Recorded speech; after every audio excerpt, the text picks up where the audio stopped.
floor for D coordinator Jim Knowles with over to the left, Steve Hellwagon, 24/7 Sports. All right, Coach. The big topic from the last game was the goal line stand. Can you go through each of the 4 plays just really quickly? I know. for historical sake, just one of the great stands. First play, we got into big people. Boom, stopped them. Second play, we were still in big people, and which leaves you vulnerable to some crack tosses and things. And our guys practiced it, and they read it, and Caleb Downs pulled his trigger exceptionally, and everybody rallied. Third play, we were in a red zone coverage that we haven't used before, so I think we had a good thing there. And Jack actually got pressure on that play, and we had all the routes covered. And then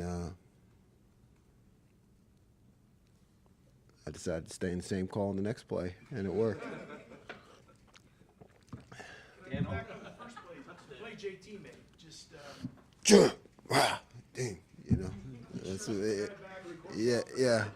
That's how you coach. Yeah, just playing on a bad ankle and just dominated the block and got off the block and made the play.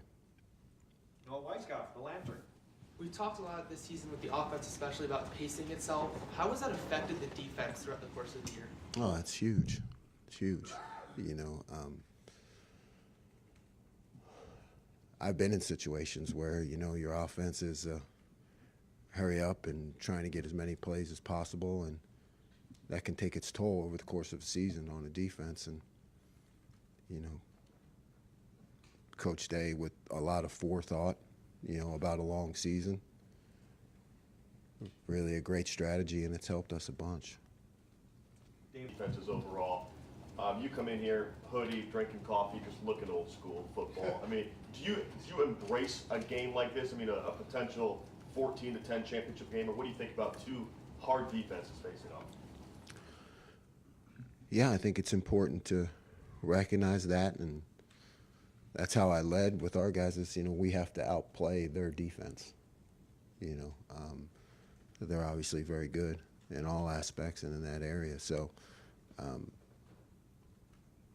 you know, our mantra has been, since I've got here, to be able to win games on defense. So, yeah, we embrace it.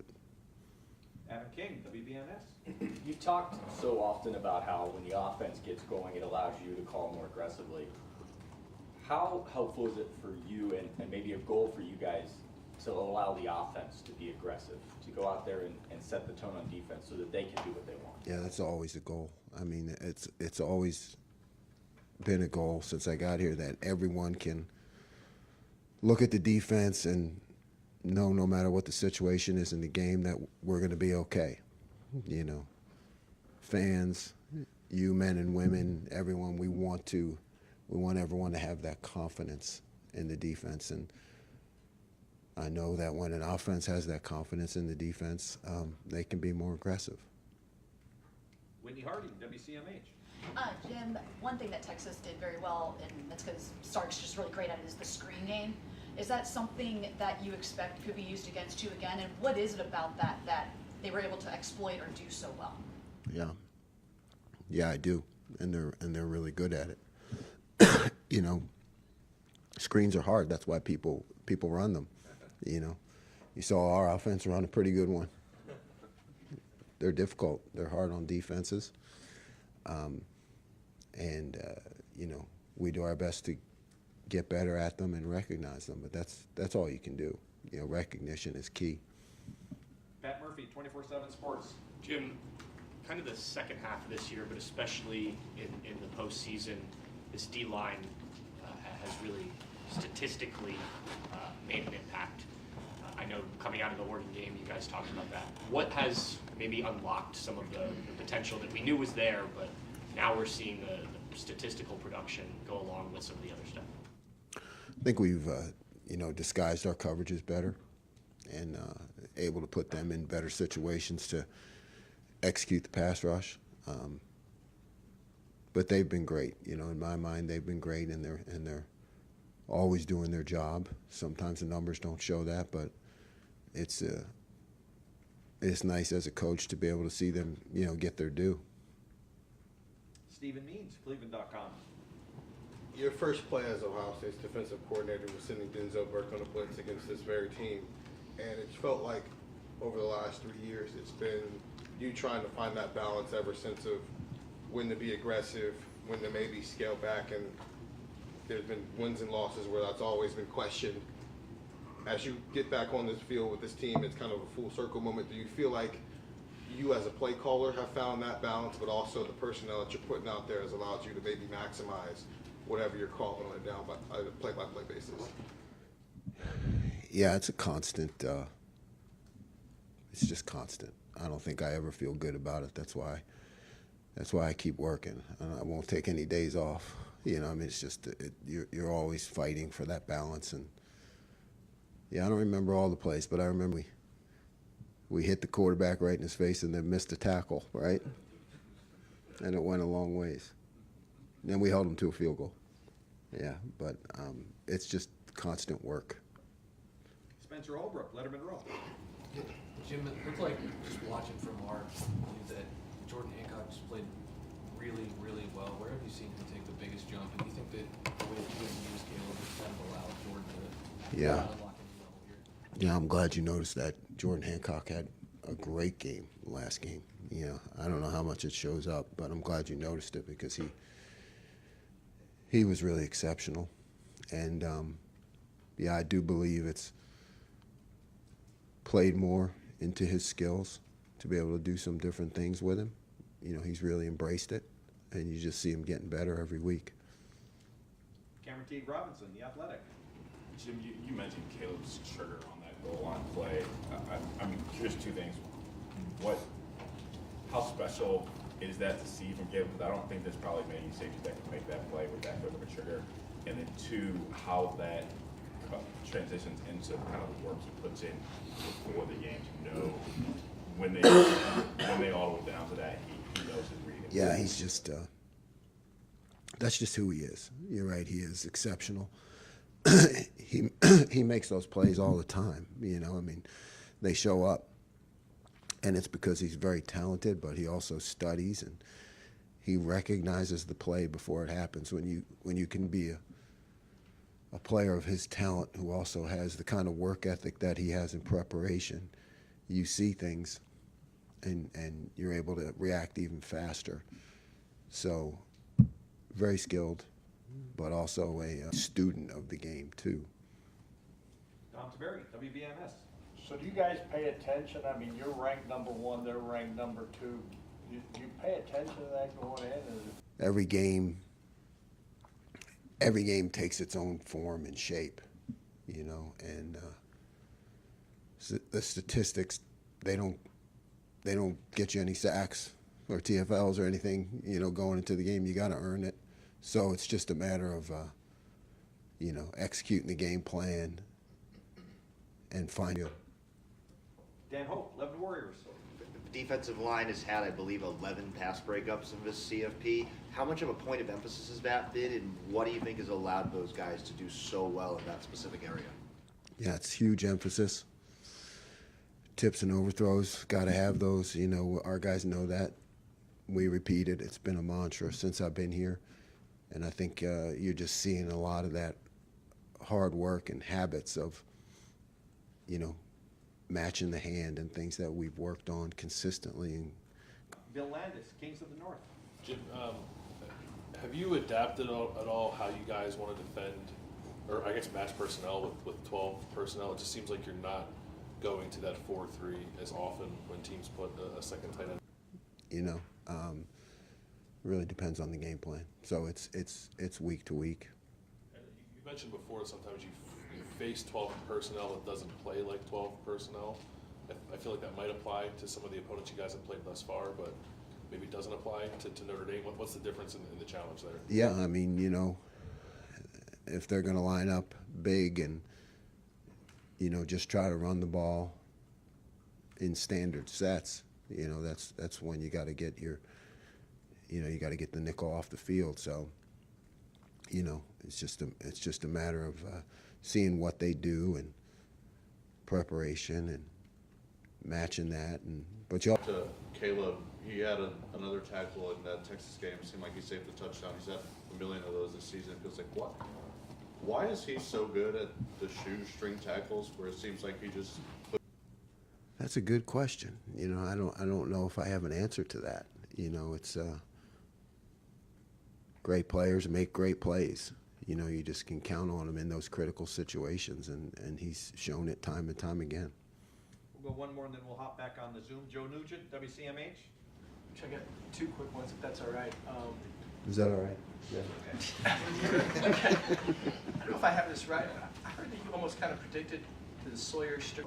Hang on a second, score yet? Yeah, I can't say I predicted the strip sack, but I mean, that'd be bold.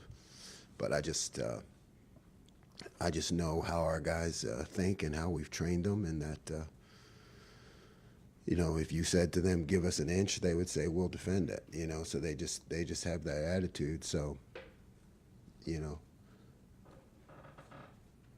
I'm going to have that attitude too, you know, and believe in them. In the physical nature of Notre Dame's run game, what do you see? I see a physical nature of their run game. Back's really good, line, you know. They challenge you in a lot of different ways in the run game. All right, we'll jump on the Zoom. Hey, Jim. I'm curious how much your familiarity with Steve Sarkisian helped in the Cotton Bowl. And as a defensive coordinator, would you rather teams try to trick or finesse you at the goal line instead of playing smash mouth football? Well, I had only coached against Sark one time at Oklahoma State, so I had some familiarity. It helps. You know, it helps. Would I rather have them smash mouth or trick? I don't know if I have an answer. I don't know if I have an answer to that. You know, I think when you see the tricks and you recognize them, you know, you have a real good shot to be successful. Just smash mouth, you know, it's a fight for every inch. So to me, it's a little bit less predictable when it's just smash mouth. Dan Tortora. Coach, obviously the strip sack Sawyer puts him on the map to a lot of people around the country, but just what you can say about his day-to-day on and off the field lunch pail mentality, his faith, and who he's been to this team outside of just simply one play. Yeah, he's done it since I've gotten here. He's just a great young man, personality, respect, work, smiles, can be tough when it's time to be tough. He can have fun when it's time to have fun. He's the kind of guy you want to coach, that you can always count on. Because if it's a fist fight, he'll fight. You know, if it's a finesse, he'll finesse. You know, if somebody needs to be talked to on the team or something in the locker room, he'll do that. So he's just a consummate team guy. And Tony Girdman, Buckeye Huddle. Similar question about your 3 years with Lathan Ransom. What have those been like for you, and what can you say about the journey that he's going through since you've been here? Lathan loves the game, loves his teammates. He's had his ups and downs, you know, both on the field and with injuries. So, you know, that's just a guy that you always pull for because, you know, he's experienced both ends of it. And you just love to see him do well because he's earned it. You know, he's fought through the adversity. Back here locally in Columbus, Austin Ward, podcast. Jim, Jermaine seems like a fairly confident young man. What is your experience like coaching him? Does that confidence make all of it? You know, I'm from Philly, you know, so, you know, I like that confidence. but it's challenging. Yeah, Jermaine's one of those guys that, you know, if you say something to him in practice, he bark back at you. You know, he is fun to be around. He's got personality. Bill Rabinowitz, Columbus Dispatch. I get 2-2, please. Not him, Jerry. Oh, 3 now. I'll do 3. 2 for Bill. The player that made that big play when you had Denzel blitzing was Lorenzo, obviously. Yeah, that's right. What, you know, I mean, he's playing against his old team with him, and just how valuable has he been? He doesn't get that excited, you know. Both he and his brother, I mean, what a great family, you know. The way they've been raised. I mean, they just show up for work, and they want to be coached. Lorenzo's the same as Sonny. I mean, they want to be coached. They'll do anything you ask them to, you know. If they are off on a play, they take the coaching and they want to get better. You know, they're just really coachable guys. And I know you're just focused on Notre Dame, you're not thinking about big pictures now, but you came up the way. You've never been even close to this situation, coaching for a national championship. That's why you came here. What's it like for you? Or are you even allowing yourself to think about that? Nope. Just staying in the process. You know, just the game plan, formulating a plan, teaching, preparation. You know, I'll think back on all that someday when I'm old. Andrew Gillis, Cleveland.com. Jim, Notre Dame special teams have been really important for them this year. How much do you guys rep that in a week like this, where you keep the defense on the field during a punt, or the play that they ran against Georgia, where they run the offense back on? Yeah, a ton. Yeah, their special teams do have a lot to them. Non-standard things that you need to prepare for. So we're gonna practice it a bunch. Rob Aller, Columbus Dispatch. Yeah, Jim, coordinators, you, Chip, you take your share of abuse from outside these walls, but you get shielded, or compared to the head coach, it's pretty minor. How satisfying is it to see that people are back on Ryan Day's bandwagon, and the abuse he took after the Michigan game, and now it's like a lot of it's forgiven? As somebody who's close to him. I'm happy involved in all aspects. He's in touch with the players. He knows your problems. He knows your struggle, and whatever was going on there, you know, I don't get to pay attention to it because I'm involved in my own world. But thanks for telling me people abuse me too. I didn't. Yeah, I tell that story. I remember when because I have teammates in town, you know, college teammates. One of them owns a restaurant. One's a big lawyer, you know. And in the beginning they say, hey, don't worry what everybody's saying about you, you know. So I didn't know they were saying that about me. Thanks for telling me, though. But in terms of our head coach, I mean, there's not a person in this building, no matter what your job is, or anybody who knows him doesn't, you know, we all know that he would do anything for the team or the players, and he works extremely affect us. You know, he's very protective of our job and the players, and making sure that you know, we have it the best that it can be. So yes, I'm very happy for him. He deserves it. He deserves all the recognition and support from anyone who's a fan of this program. If you saw inside how Coach Day works and the feeling the players have for him and supportive, and then look at the players. I mean, we have really good kids, you know, and there's still other young men, you know, but I mean, you know, so how the players operate in the community and all the good things that happen and the negative things that don't happen, You know, the kind of discipline and selflessness we have in the program. That's all a function of Coach Day's effort and what he puts into it. Dave Biddle, 24/7 Sports. Jim, how would you describe how you're deploying Caleb Downs in this defense? He almost looks like a hybrid Mike at times. Like how would you describe it? I'm not going to divulge any of that information. Then, how's Denzel Burke doing? I know on Sunday, Coach Day said that he expects him to play. What's the latest with Denzel? Yeah, as far as I know. And again, that's above my pay grade. Minor thing that he's working through.